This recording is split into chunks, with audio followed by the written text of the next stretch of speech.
Hello and welcome to another episode of Escaping Samsara podcast. I'm here with Joe, and what's your surname, Joe? Evans. Joe Evans. Great. And you are a yoga teacher and Dzogchen teacher. And we're here to talk about the preciousness of human life, part of a four-part series on the four thoughts that turn the mind. So this is a four-part series. And yeah, so Joe, before we start, would you mind sharing the first spiritual experience you remember having? Sure. It's not so easy to really identify a spiritual experience versus, the experience of our life, especially from the perspective of Dzogchen teachings. There's really no differentiation, right? There's not this kind of like pure kind of elevated experience that we think of as being spiritual, and then this kind of mundane, somewhat crappy experience that we think of as being ordinary life. But of course, if we're not integrated in that knowledge, then there's this kind of distinction, right? And that's how we end up discovering how to practice a path in the first place. So I think for me, there's a couple of moments that really stand out, which I've mentioned before in other interviews. There's this martial arts class that my mother enrolled me in when I was about 7. And we would meditate before we did any training in that class. And it was just a few minutes of silent meditation. And I certainly didn't understand anything about what was going on, but there was something about that kind of contemplation and the clarity that arose from it that I really enjoyed and just always continued doing. And, of course, read more and things like this as I was growing up. I was reading about meditation and Buddhism and things like that. And I also distinctly remember having this kind of experience where I was probably around 10 years old. So now I'm just kind of telling stories because you asked for the first one I remember, but now I'm going to tell you another one. I hope that's okay. Um, and I Childhood remember experiences are noticing, always interesting. good. And I remember noticing as I was about to go to sleep at night, I would lay down in my bed and close my eyes, and I could, based on this kind of experience, I think, of learning how to meditate, I could have this kind of sensation almost of loosening my consciousness. So, for example, we spend most of our time really kind of in a state of narrow vision, and not just with our physical sense of sight, but the way that our mind focuses on objects and grasps at them. This constrains us. This makes us tight, tense, and so on. And I noticed at a young age, if I was very relaxed with my eyes closed, I could allow that kind of tension to release itself and feel this kind of spaciousness in my consciousness. And it was, what we would describe now as being a state that's kind of joyful, blissful, to use, spiritual terms. And therefore, we can identify it as some kind of recollection of a spiritual experience, right? But for me, the two experiences and memories are somewhat linked in that way, is I was able to learn something about my mind and then explore what I'd learned for myself. Right. Okay, cool. Um, yeah, like yeah, the whole kind of edge of sleep thing. Um, a few other people have sort of talked about that. Actually, just the most recent episode, with Susie Sweeney, she used to just wonder where she went when she went to sleep when she was a kid, just like contemplated that. It's funny how these things come up. But yeah, like so we're going to be talking about the precious human life. So this is part of the four thoughts that turn the mind. And like these are sort of common across all the Buddhist schools, but I think these have been the way these are formulated is more on the Tibetan side, but they're across. And yeah, so maybe we could just do like a quick overview of all four, and then we can like talk about the human life one. So, do you want to talk about all four and just give a little context? Sure. So, as you mentioned, are these kind of these so-called common preliminaries, or in Tibetan Nundro. So there's very famous method of practice called Nundro, which just means preliminary, that which comes before. So this is understood in a couple of different ways. In a more sort of regimented institutional way, this is understood as a series of sequential contemplations and methods that you apply before receiving certain other teachings or moving on to the next step in your training. But it also has the meaning of being the preliminary practices and contemplations that you do for the main practice within a single session. So, for example, you would do Nundro, or you could do Nundro, this kind of practice of a sadhana, this little book that you're going through that's cueing you on these contemplations and so on and so forth. And when you're finished, you remain in the state of samadhi, or you apply some other kind of method that helps you to remain in that state in the same session. So there's kind of two meanings. And the reason why we have these common preliminaries designated as such is because in the Tibetan tradition, we have these uncommon, extraordinary preliminaries that include refuge and bodhicitta, purification with vajrasattva, accumulation of merit with mandala offerings, and then really the culmination of this particular method as the practice of guru yoga, where you receive the path empowerment. So you're basically imagining, visualizing that you're receiving empowerment and so on from the union of all the teachers in your lineage as, for example, Guru Padmasambhava or Vajradhara or something like this. So this is the kind of general framework of why we have this common designation. And sometimes people think that this means that it's somehow inferior or not as good or something like this. But common just means, as you said, that it's common to all vehicles. Well, yeah, I Whereas, mean, yeah, you go know, ahead. all I would add to that is I think it's interesting that you mentioned that when contemplating this, because I wasn't aware of this, the idea, I guess, is to end up in samadhi, right? That's what you said. Yeah. Right. I mean, and that's interesting because, you know, when we do sort of similar contemplations in Theravada, uh, you end up in a samadhi state, however deep you get into samadhi as where you're at in your practice. And I found that surprising when I first came across it, like the idea of just meditating on yourself as a corpse. You just think like, well, that doesn't sound fun.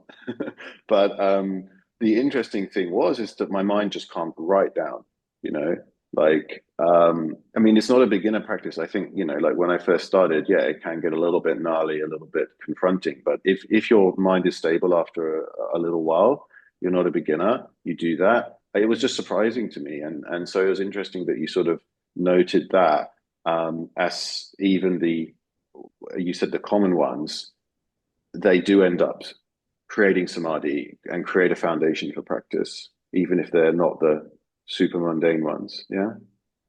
Yeah. So it doesn't really matter so much, especially from the perspective of Dzogchen teachings, what kind of method you utilize ahead of time, so to speak.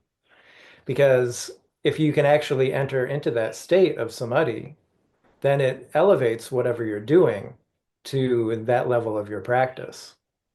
So this is another thing that sometimes there's this there's a lot of kind of advertisement for Dzogchen teachings and Vajrayana. It's like, oh, this is really the best, it's the fastest, and so on. And then sometimes beginners hear all of this and then they start receiving some of these teachings, and then they kind of think, oh, these other things they're not very useful, or even they have kind of a negative attitude about them.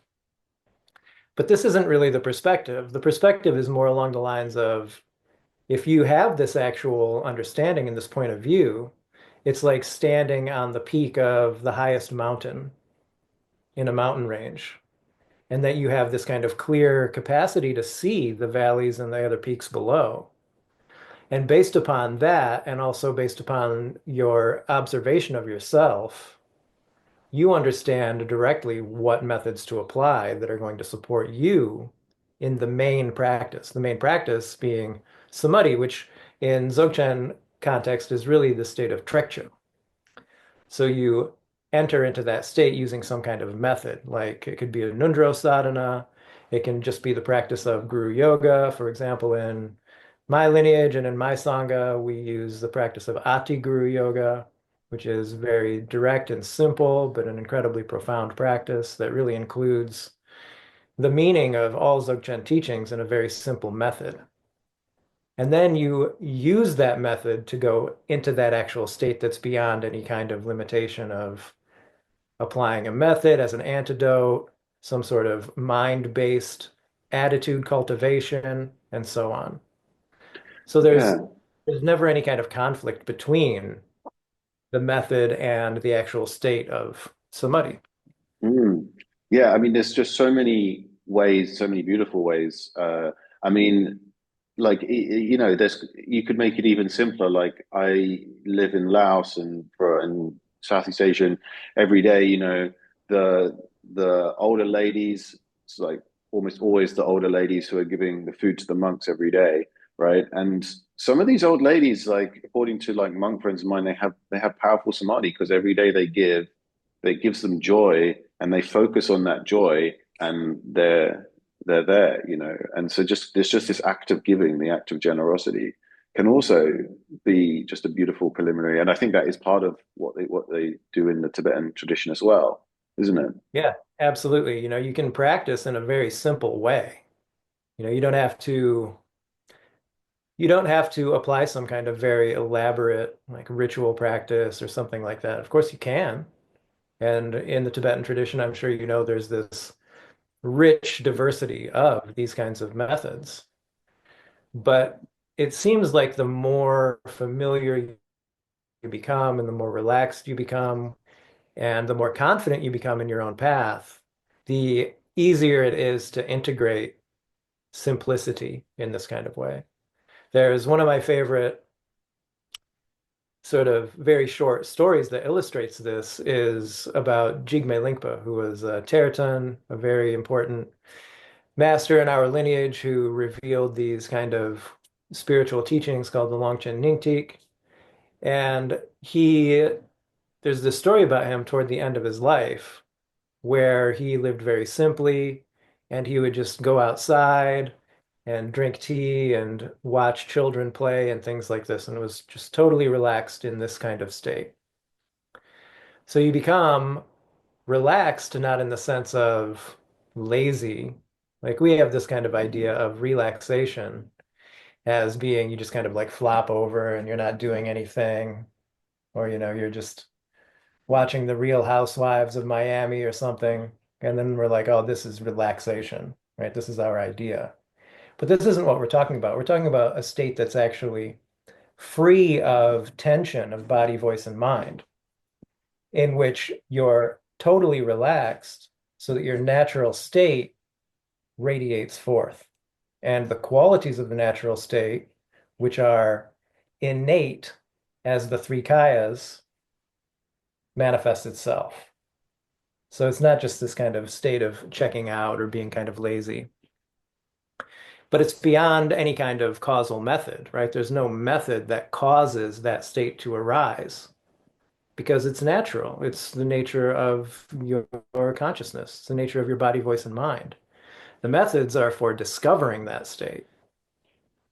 So you receive teachings, these Upadesha instructions and methods from a teacher, and then you apply them as you continue to receive teachings so that you can discover that state for yourself and then gradually stabilize it until it's continuous. So this is the Nice. manifestation of the path. Great. And oh yeah, go ahead. So this is all very profound stuff, and um the uh well, the way that we are realizing it in this lifetime is in the vehicle of a human body, a human life, right? So, out of the four, this is what we're looking at, the preciousness of human life.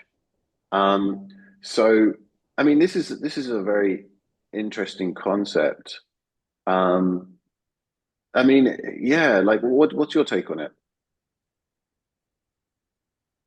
Well, before I sort of, went off in the previous question, we were going to talk about kind of listing all four of them.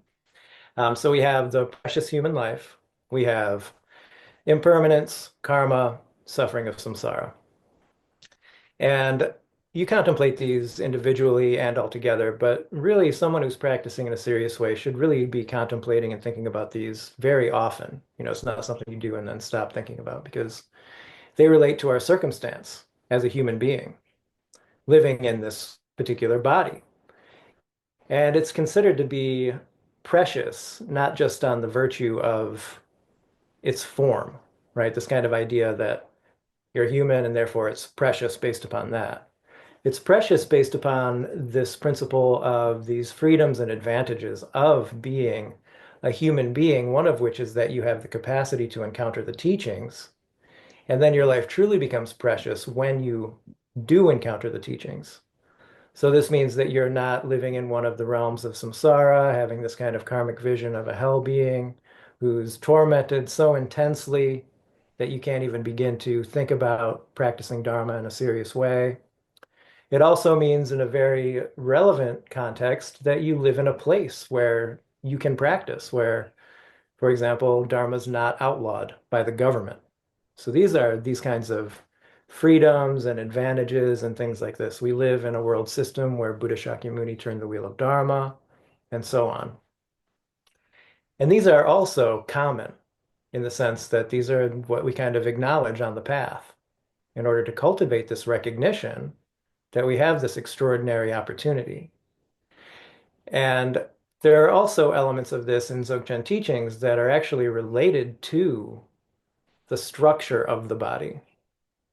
So it's not just this principle of, oh, I have a human form, I'm a human being, and therefore I'm superior, like in this kind of speciesist kind of way, right? Very Oh easy to yeah. interpret it this way. Yeah, just on that, I was reading Ajahn Mun, who is one of the founders of the Thai forest tradition, and he had such a affinity with animals, and he was saying that like you should never look down on an animal because they can actually have like more merit than you. It's just that they've happened to have got a little karmic kink that's put them in a cat's body this time. But like next time they could be like very high. You don't know. And also he said some animals display much better ethical behavior than humans. And I think that's pretty obvious. You just look around. Okay, so yeah, you're right. We shouldn't be doing a kind of speciesist thing here. Yeah. It's very easy to have that kind of attitude, or just when you look at the surface of these teachings, think of it that way. But it's quite specific. A precious human life in the context of Buddha Dharma is this kind of human life in which you've encountered the teachings, you have the capacity to apply them, no one's going to interfere with you doing so. And then you also have this, at least in Vajrayana and Dzogchen teachings, you have this principle of this subtle Vajra anatomy that supports the manifestation of your body. And you also take directly into the path. Is that the same? I mean, like, I know the terminology of the Tibetan subtle body is slightly different to the Hatha Yoga subtle body. But to my untrained eye, it seems like they're more similar than different. Is that fair? Yeah, there's a lot of similarities. And you look at things like Ayurveda and Sowa Rigpa, traditional Tibetan medicine, along with Dzogchen teachings, this understanding of this anatomy that is connected with nadis, the channels, the vayu, the different kinds of energies that actually support all of the functioning of your body that flow within those nadis. And then you have these relative bindus that are actually the sort of like the foundation of your life force within your body that you received from your parents at conception and so on and so forth. So these are very similar across all of these traditions. And then when you start looking at the way that they're taken into the path, in Vajrayana practices, and very much so in Dzogchen teachings, you can understand that rather than being just sort of like a dogmatic religious or philosophical system, Dzogchen teachings specifically are a system of yoga because you're actually using the methods of the teachings in order to discover something about your state as it always has been in a direct perception, rather than by cultivating some kind of idea, some kind of religious piety, and so on.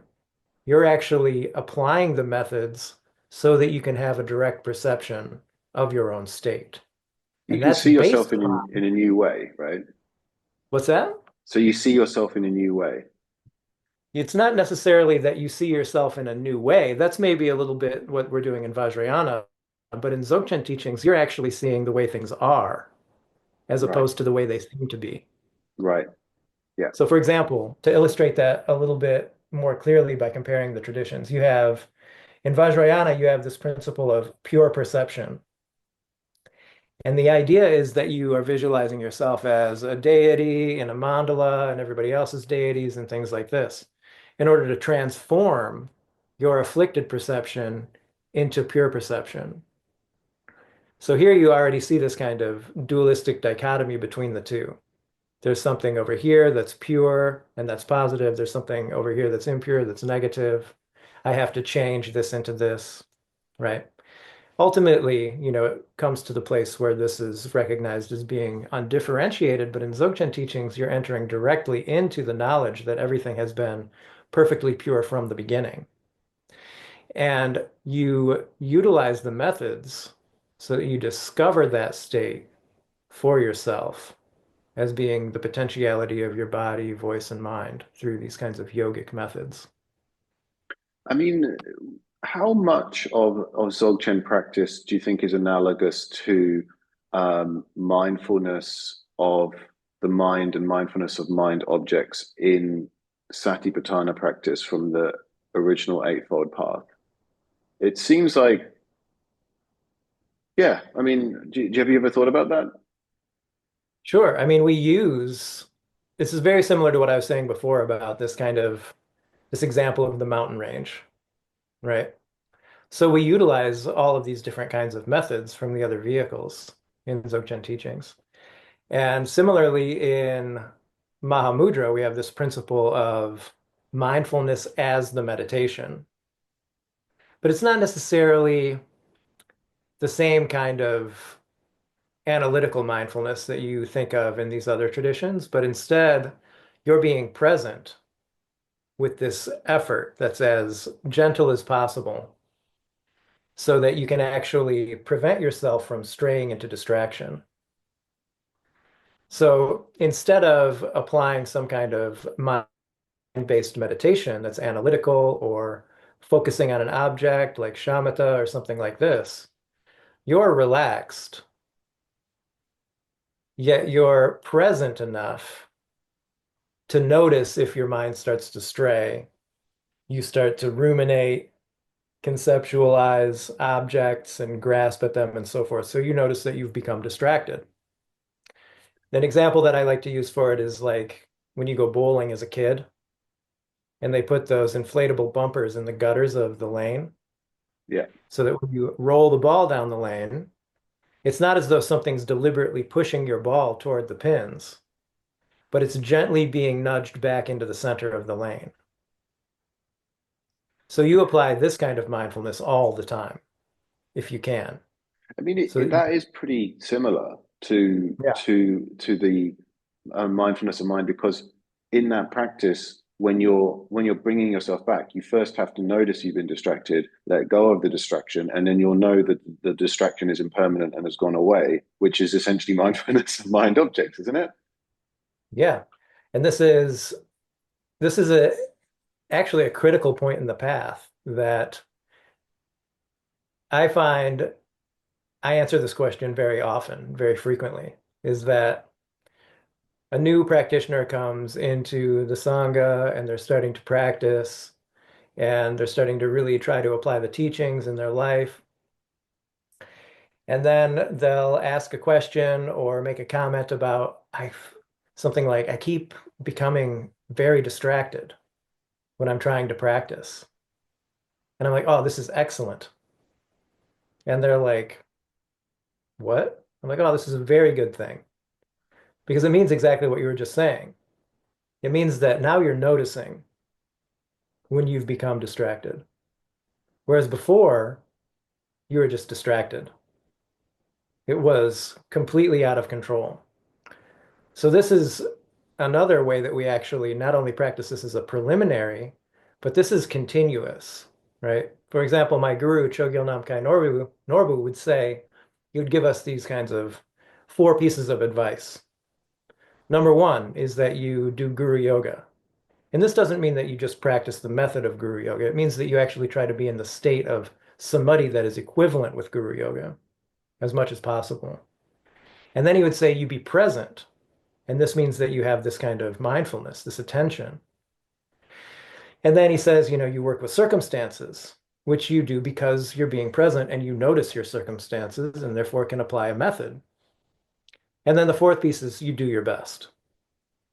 And this Mm. means that, you apply some diligence to your path, but don't become discouraged, right? Don't kind of like beat yourself up about not being a perfect practitioner. If you were a perfect practitioner, you'd be awake, you'd be a Buddha. So you have to do your best on the path.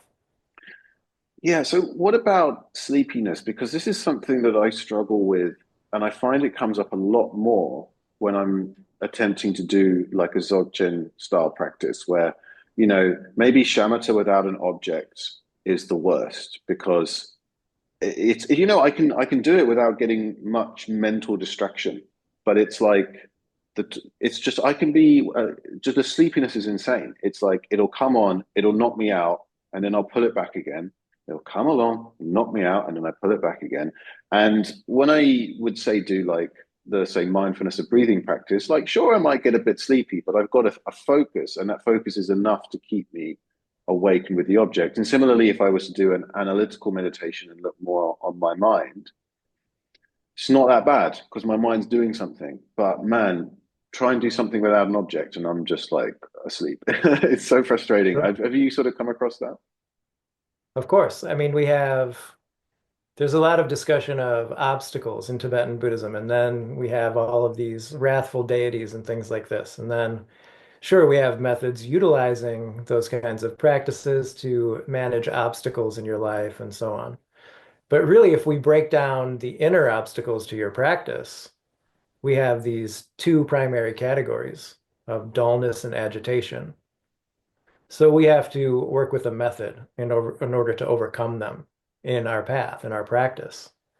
And there are many ways of doing so, which very conveniently correspond with why this is a precious human life. And it relates to this principle of the nadis, the vayus, and so on. So you can actually do practices like pranayama practices, like you practice kumbhaka. Yeah, And the four phases of kumbhaka, the inhalation, the full hold, the exhalation, and the empty hold, are utilized as a method to overcome agitation and dullness in one's practice. Similarly, as a practitioner you practice Ashtanga yoga, right? yes, yes, Yeah. So you practice yoga asana. And what occurs when you practice yoga asana? You burn up the rajas, right? Your kind of elevated, anxious energy. And then you practice pranayama. And then this burns up the tamas, this kind of dullness.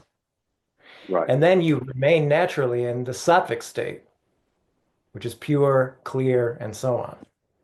It's based upon this principle of coordinating the energy in your body so that you can actually remain in the natural state, which is pure, clear, luminous, etc.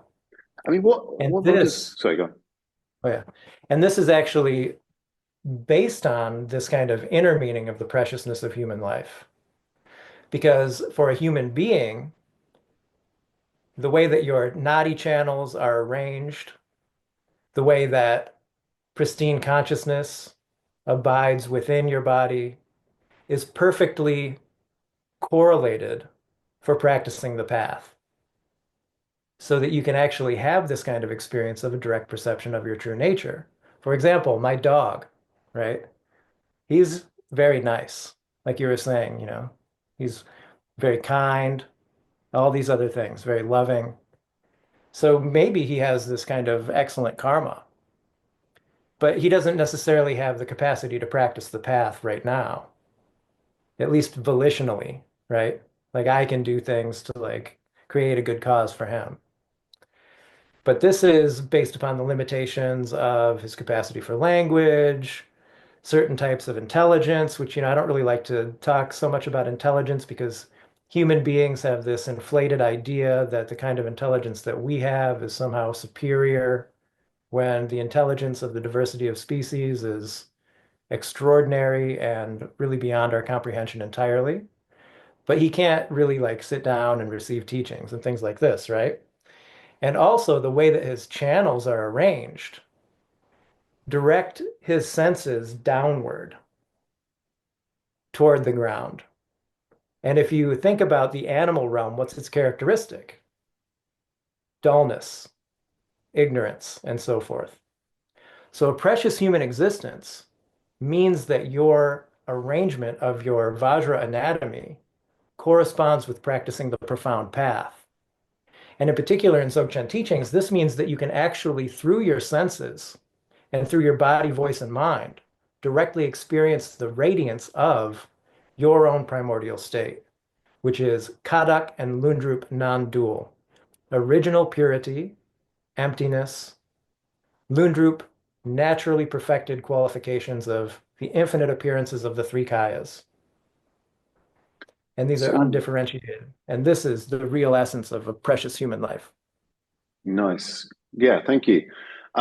So what about the other realms? So we're sort of differentiating against animals, right?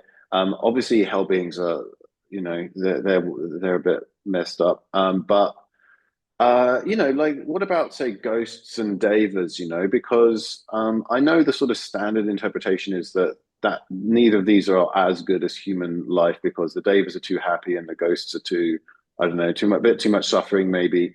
But in the sort of tradition, and I'm sure this is the same in the Tibetan traditions, these monks that have perceptions of these realms, they'll say, no, no, there are devas practicing, there are ghosts practicing, there are opportunities there too. I mean, so how would a human life compare to those kind of rebirths? Yeah, so there are interesting elements, both on the kind of outer level of that and also on the inner level. So for example, on the outer level, there's this standard explanation of why these lives aren't as auspicious or as beneficial for practicing the path. And for devas, it's that you're just kind of like you're just luxuriating, right? You're just burning up all of your virtue as this how is this very elevated kind of form. And then as pretas, these other kinds of spirit beings, you're consumed by the pursuit of resources to this kind of extent where your perception is afflicted to where even if it is what you think you need, you don't perceive it as such. Classic example for this is based on the karmic vision of beings. And it's always based on perception and the nominal label that corresponds with it and so forth. But that's, a whole other kind of topic. But in general, we have this way of expressing this that a river is seen by human beings as a river. Our perception identifies it as such. We see the water as something we can drink, bathe with, and so on. Devas see it as this kind of amrit, this nectar. Pretas see it as like pus, excrement. Beings with this kind of hellish vision see it as molten lava and things like this, right? So even though they can perceive the substance, they don't actually interpret it as something that can provide them with relief. So on this kind of outer perspective, we can see how this limits one's capacity to practice the path. And then to go back to this kind of understanding of the way that this subtle anatomy abides within sentient beings, in Dzogchen teachings, it's expressed that the basis, pristine consciousness, ngana, yeshe, abides within the bodies of all sentient beings. So we have the body of afflictions, and it's kind of like a vase with a flame inside of it. And the flame is obscured, trapped inside the vase. And this is what we'd refer to as, like we could say this like Buddha nature or something like this. So it's said to permeate all sentient beings like oil permeates a sesame seed. Now, the way that it arises for them is similar to what I was saying before, like the dog's perception is kind of pointed downward, and also this bindu in the Rigpa Rangsha Tantra. It explains that this this mandala of the actual state, this fundamental mandala abides within the core, the heart center, not the organ of the heart, but the center of the body of all sentient beings. And it's this tigle, this tilaka. And for human beings, it's, a very good size. It's in this perfect place for having it connected with the channels that go to your senses and so on. And then you look at these other beings and it's smaller for pretas.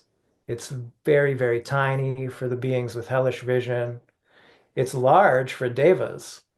So this is also kind of like, oh, yes, there are devas practicing the path. And we have these kinds of stories of like the Buddha going and teaching devas because they have this capacity. But that other general common explanation of their limitations impedes that process. Whereas in a very sort of understandable and observable way, human beings have the capacity to practice the path because we have a reasonable mix of dukkha and sukha. We have enough pleasure and pain to actually recognize this dichotomy and apply a method to overcome the problem, which is dukkha. Nice, thank you. That's a great explanation. You're clearly a talented teacher, I can tell. This is good. Um, so yeah, okay. So one thing that sort of comes to mind is that this is all sort of predicated on rebirth, yeah. Um, and like, yeah, that's fine. But the thing that sort of came up for me when I was sort of considering rebirth recently is the sort of near-death experiences, yeah. And then if you like read the literature, there's a pretty good literature on this, and there's sort of like this sort of common thread that goes through it. And like the actual experiences that I sort of read and come across are like a little bit different to the ones that are in the Buddhist tradition and on which the sort of rebirth assumptions are based.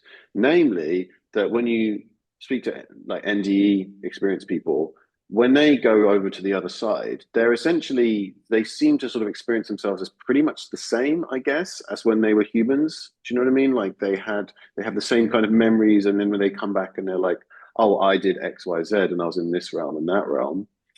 And I know that that doesn't really square with the Buddhist interpretation because, as far as I understand it, it's like, you know, you're the sort of what is it? The first three khandhas are like gone away with, so all you're left with is your mind stream and the habits of your mind, which may include memories, but it definitely won't include your personality.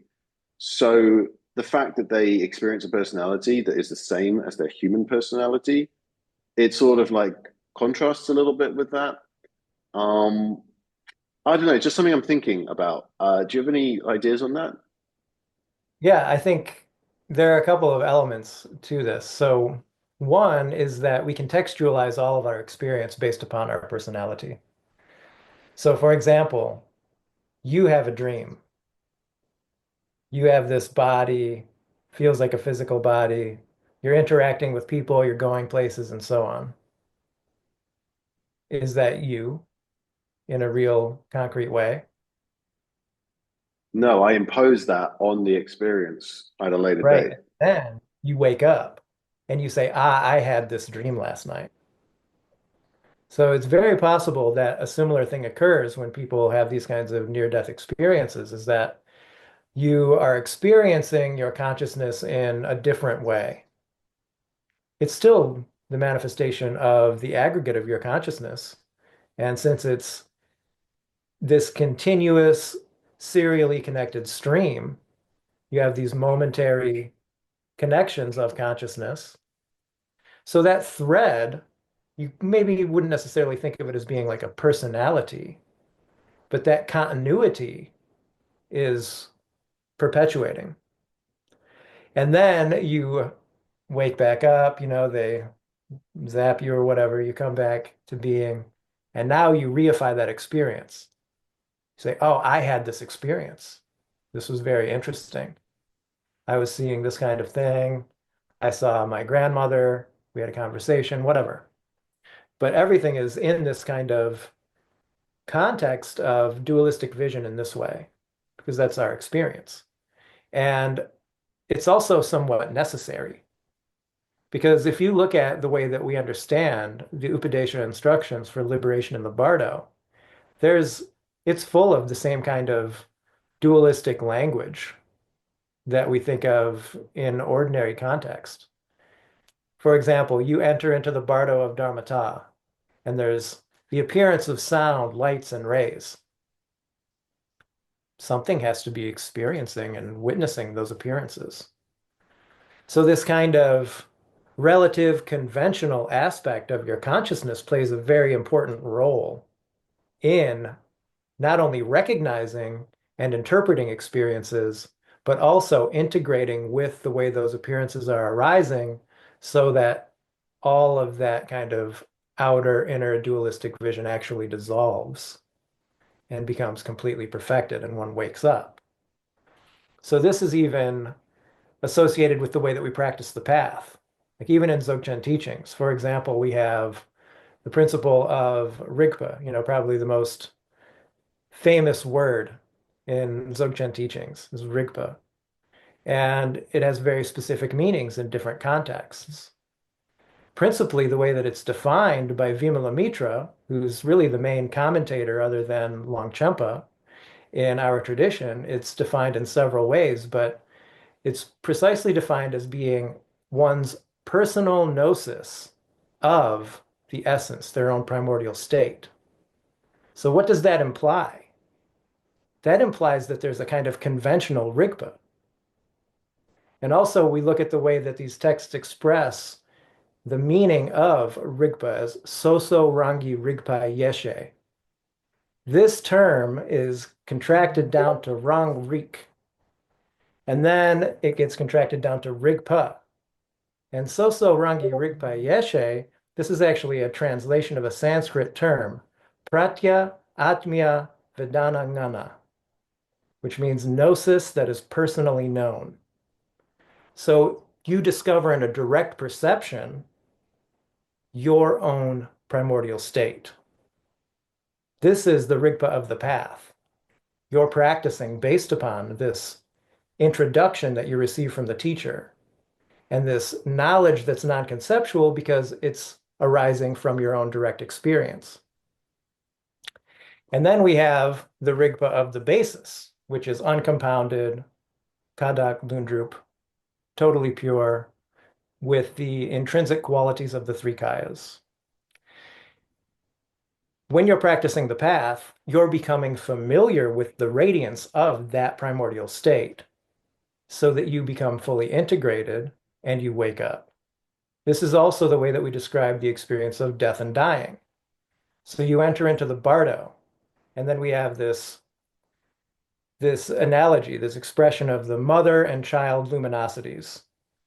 And they come together, but they're not actually coming together because there's never been any union or separation. The child luminosity is your familiarity with the radiance of Rigpa while you're alive. The mother luminosity is when you recognize those appearances of the bardo as such. And rather than becoming confused and then, getting propelled into your next rebirth via karma and so on, you integrate and wake up in the bardo. These are connected with these unique Upadesha instructions that are found in Dzogchen teachings. So we understand that when we're practicing the path, there's always this kind of conventional Rigpa, this conventional practitioner who's practicing in order to become familiar. So with this, okay, I'll just use the word Rigpa, right? This familiarity with Rigpa, yeah. So what's that like? I mean, do you close your eyes and everything's just like bright and you go have some kind of supernova explosion and you're one with everything? Or is it like, I don't know, like a smell, some kind of smell that pervades your being? You know, what's it actually like? Yeah, so the another way of describing it is this Rigpa Chikma is another way that we just describe this. And Norbert Rinpoche used to call this instant presence. And instant presence, it means that this is instantaneous. It's not arising from some kind of a cause, right? Presence meaning that it's this present natural state of your consciousness that never wavers. And Longchenpa also describes this with this example of when the mind is moving, it seems as though there's no rigpa. And when the mind, chitta, this kind of, chitta vritti nirodha, right? The chitta vrittis are perpetuating, and you've got this imagination, you're reifying objects, and so on. This is your consciousness moving outward and grasping at objects. This seems as though instant presence, rigpa, is obscured. And then when rigpa is manifesting itself, it seems as though the mind is gone, disappears. But really, the movement of the mind is just the potentiality of your own state, anyways. But what's that like when you experience it? Yeah. So, what's it like when you experience it is difficult to describe. But then again, that's, what Dzogchen teachings are trying to describe. But essentially, what occurs is that you have this experience of instant presence initially. And this is a moment of unfabricated consciousness. So, what it means is that your sense gates, for example, are all open. You're not restricting anything. You're allowing appearances to manifest. Because where do appearances arise? In your They mind? arise within consciousness of a sentient being, like reflections on a mirror. This is your potentiality. It's natural. It's radiant. So you aren't restricting anything, but you're also not kind of cultivating a specific attitude. Another way that this is described is that you remain in the natural state of the group of six. This means that your five outward directed sense gates are completely natural. Your inner sense of your cognition is totally relaxed, present in its natural state. And in this state, the movement of the karma values that impel us to grasp at objects and so forth naturally settle. And then you have these experiences of these three categories of nyam associated with this state. Non-conceptuality, which is connected with the radiance of the intrinsic quality of the Dharmakaya, the experience of clarity, the clarity of your own consciousness that's uncompounded. It's not like some sort of cognitive clarity of knowing an object or a concept. Is it It's like a just the glow? It's like the clarity comes from within the perceptions themselves. Do you know what I mean? Is that fair? there is certainly an element of this. Yeah, so you have this kind of natural capacity for clarity, and then you also have sensation. It's associated with nirmanakaya, your physical form, your body. And when you remain in this state and you're totally relaxed in this state, then this kind of radiant brightness imbues all appearances in this way. I mean, it's interesting because we think of light as like light, yeah, that bounces off windows and what have you. But this radiance, it's like when you hear that, the mind thinks of like, oh, it's radiant, like a light, but it's not, is it? And that's what I was trying to get at when I said glow. It's like it's radiant, it's a light, but it's not a light that has any physical, existence, if you like, but it's still a light. And that's is that where non-conceptuality comes into it? Because this is the thing about what I'm discovering here is I just love how it just trashes your conceptual mind. It just sort of beats it down. It's sort of like, okay, it's like a light, but it doesn't actually exist, but it's bright. But it doesn't, you can't see it as bright. It's like, no, no. But, and I find that this is what I find inspiring about what I'm learning about Dzogchen is, yeah, it just like keeps smashing you into these kind of, it's like, see, I'm old enough to remember what happens when you jam two TV channels together. I think more like younger people might, if you can jam a radio between, you just get this static because it just can't cope. It seems like that's what's happening to my conceptual mind at this point. Yeah. Yeah, I mean, there's certainly that element of the teachings, and it continues to do this, right? For example, the entire notion of accomplishing a state of Buddhahood outside of yourself is completely just blown away in Dzogchen teachings. And even in Mahayana teachings, we have this understanding that Buddhas aren't, they're not something different. They're not some kind of, divinity out there. Buddhas appear as the Rupakaya manifestations based upon the perception of sentient beings to be trained. It's not this kind of concrete existence of becoming a Buddha. Even Buddhas are illusory in this context because they're perceived by the deluded minds of sentient beings. And this quality of recognizing this radiant potentiality of appearances within your consciousness and relaxing in that state, you experience this kind of brightness, this kind of brilliance. But it's not, light, like photonic light, right? It's described in this kind of way because it has this kind of character. And what's light like? For example, you flip on a switch in a room that's dark, it immediately is illuminated. But there's not, something in the room that you're like, oh, this is light, I can grab it, it's tangible, and things like this. This is one of the qualities of your consciousness. It's unimpeded in this way. And also, we look at the Tibetan word, osel, that gets translated as clear light. It's a very confusing translation for this term.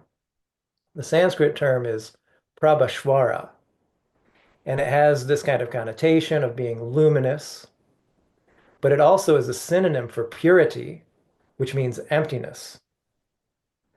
So this luminous quality of your consciousness is not an object to be grasped. It's not something to be attained. It's the natural state in and of itself. And then we also have in Dzogchen teachings, of course, we have methods for experiencing this kind of radiance in a more concrete way through our senses, right? So, for example, in Dzogchen teachings, we have very famously Trekcho and Togal. Both of them work directly with this radiance, with this luminosity. But in Togal, you're actually using secondary causes like the rays of the sun to actually induce a sensory experience of this radiance in a way that you actually are seeing something as your own manifestation. And then you integrate with that appearance and you integrate that with all of your experience. And this is really, when you understand this principle in a meaningful way, you understand that Trekcho and Togal aren't separate things. They're the same. Mm. And that the path of Dzogchen teachings, one of the unique features of Dzogchen teachings is working with this radiance that's connected with Lundrup, natural perfected qualifications for all appearances to arise, which is undifferentiated from original purity, which is emptiness. Mm. So, um, one thing I think we're sort of coming towards the end of the discussion, but like there's something that I did want to touch on that I haven't had a chance to yet, which is how much, so the preciousness of the human rebirth. Yeah, we sort of discussed how having a human life is very conducive to practice, let's say, compared to the other options. Um, but I'm just wondering how much of this is like to put it like nicely, say an encouragement to get people to practice, or to put it less nicely, a coercion to get people to practice. You know, like, and I've discussed this with Gregor Mele, my one of my yoga teachers, because he's big into like studying all the old yoga texts. And if you read the old yoga texts, it's just insane. It's just like if you practice Nauli Kriya every day for 3 months, you will become a 16-year-old god of love, which is one of the quotes. And he sort of makes the point. He's just like, look, man, they just needed to get people to practice. They had to tell them something to, it's not meant to be taken literally. And I'm just wondering, when it comes to this preciousness of human rebirth, it's an extremely compelling thing to tell someone. It's going, okay, look, this is your one chance in, let's say, infinity, right? Like, if you don't do this, you're going to be like in samsara, like for three more aeons or whatever it is, right? Like, I mean, obviously, that doesn't seem to be something to be taken literally, but at the same time, you can see how that was perhaps used by an establishment to just get people to practice, for positive means or maybe not so positive means. What's your take on that? I think that's certainly true, and I think there's an approach to it similar to other themes in our discussion, that there's this kind of outer aspect and then there's an inner aspect. So certainly we look at institutional traditions and things like this. They need people to practice so that they can make donations, they can keep the lights on, so to speak. Dzogchen teachings, in a way, also pull the rug out from under this because the foundation, the basis itself of being alive is your Buddha nature.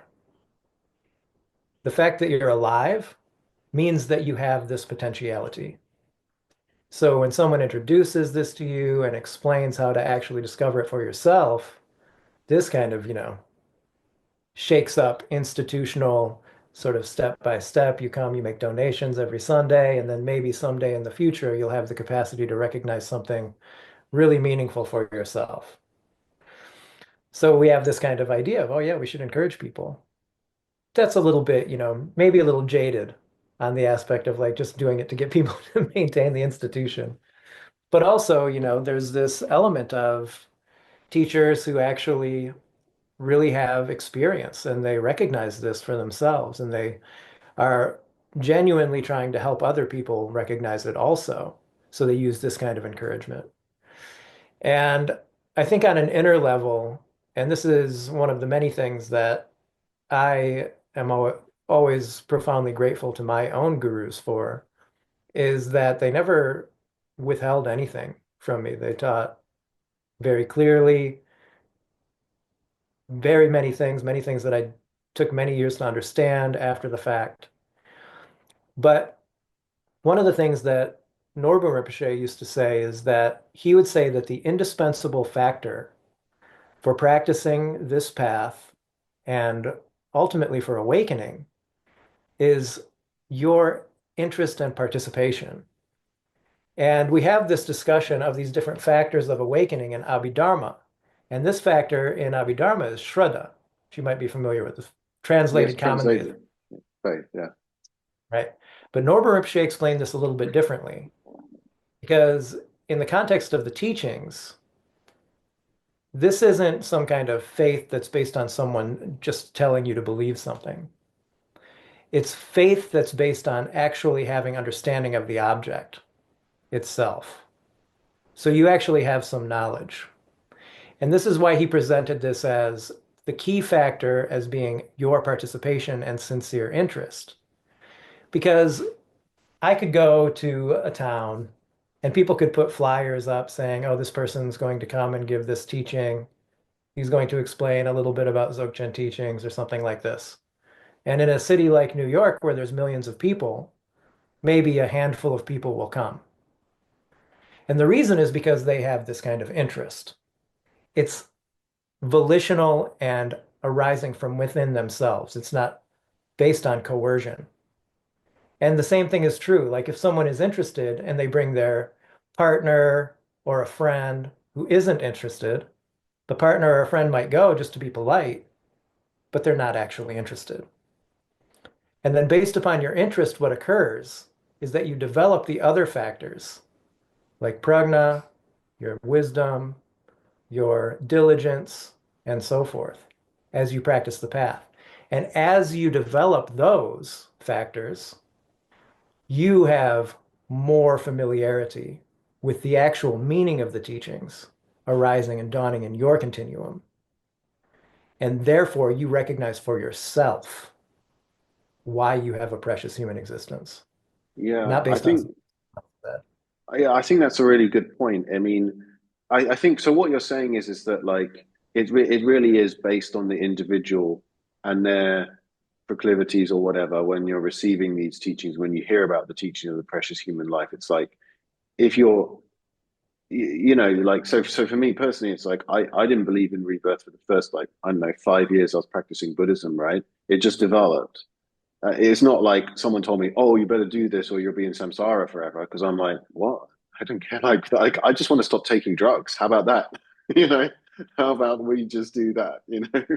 I So mean, it everybody seems like starts where they are, right, literally. yeah. But I know, so I take your point. It's basically like these teachings. It's like they might sound coercive, but they wouldn't be coercive to someone who doesn't naturally want to practice the path anyway. Is what you're saying, right? Right. Yeah, Especially, in my personal experience, the way that the path unfolds is that based upon this initial interest that indicates, if you want to tie this into other sort of doctrinal aspects, this indicates that you have this kind of karmic connection, this inclination. So you're interested, so you show up and you receive some teachings, you do your best to pay attention and understand something. And based upon understanding something, and in Dzogchen teachings in particular, you receive direct introduction, and the teacher gives you something to do. Really, this means you practice guru yoga, for example, which is kind of the main method that people should really be doing every day if they're a Dzogchen practitioner. And then they give you some teachings on how to use this method to really discover your own state, to have this experience of Rigpa, instant presence, like I was describing before, this moment of unfabricated consciousness. And then you keep practicing the path, and this stabilizes, becomes more familiar for you. You can return to it over and over again at will. And as your familiarity develops, you start to notice the real indications that the path is functioning for you.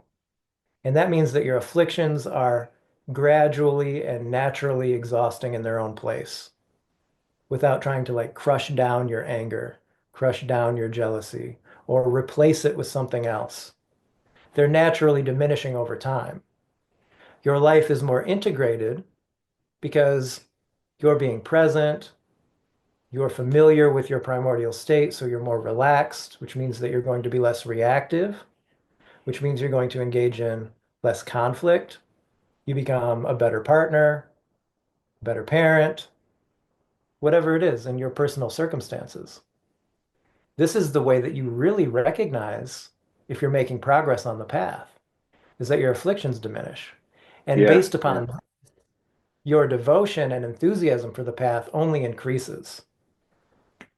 Yeah, we So, come back to that so many times in these discussions where it's all yeah, about your afflictions getting reduced? Yes or no? Yeah, yeah. that's how you tell. Um, yeah, Joe, I have to wrap this up, but this has been great. Thank you so much for joining us and generously sharing all these like awesome teachings and your perspectives. Is there anywhere people can come find you or connect that you'd like to share? Yeah, we have a lot going on in the Sangha. Primarily the Rangdrol Foundation is the community that I founded, and we have a website, wrongrolfoundation.org, easy to find. And you can also find me personally on, Instagram and all that stuff. I think you found me on Instagram. And people are welcome to reach out and contact me there or through the website. And if you go to the website, you can see the different activities that are happening. We have a retreat coming up in August that's all online. And then I'm teaching in Maryland in October. And then we're in plans for putting together a retreat in Europe for next summer. And people are welcome to participate however they wish if they're interested. And we also have a forum, we have a Discord server that has a very active community where people can ask questions, they can get to know each other, and things like this. So if people are, as I said before, sincerely interested in the teachings, this is the number one factor and the only real prerequisite for interacting with the Sangha and the Wrong Girl Foundation is your sincerity, your interest, and once you become more involved, you can really hopefully learn something that's useful for you. Well, yeah, thanks so much, Joe. We'll put those links in the show notes. So yeah, like very happy to do this with you in our precious human rebirth. Like let's do some practice, people. Okay. Most of it. Thanks. Thanks so All right. much. Thank you. It was fun.